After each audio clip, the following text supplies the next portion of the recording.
లోకంలో ప్రేమకి ఏదో ఒక కారణం ఉంటుంది. కొంతమందికి మేమందరం ఒక జాతి అని ఒక ప్రేమ ఉంటుంది. నీకు అటువంటి ప్రేమ లేదు.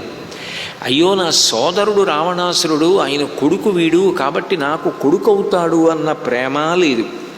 సహజంగా లోకంలో ఉండే వాతావరణం ఏమిటంటే కలిసి పుట్టిన వాళ్ళ మధ్య ప్రత్యేకంగా అనుబంధానికి కారణం ఉండవలసిన అవసరం లేదు.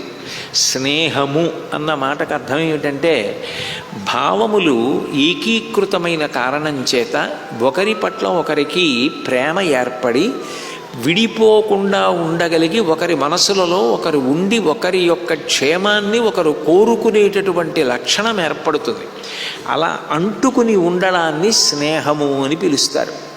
అటువంటి స్నేహభావం సహజంగా కుటుంబంలో ఉంటుంది. మొట్టమొదట ప్రారంభం ఎక్కడ అంటే ఈశ్వరుడు అది నేర్పినదే కుటుంబంలో.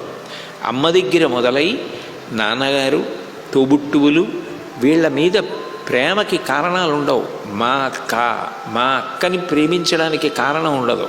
మా చెల్లి ప్రేమకి కారణం ఉండదు. మా అన్నయ్య ప్రేమించడానికి కారణం ఉండదు.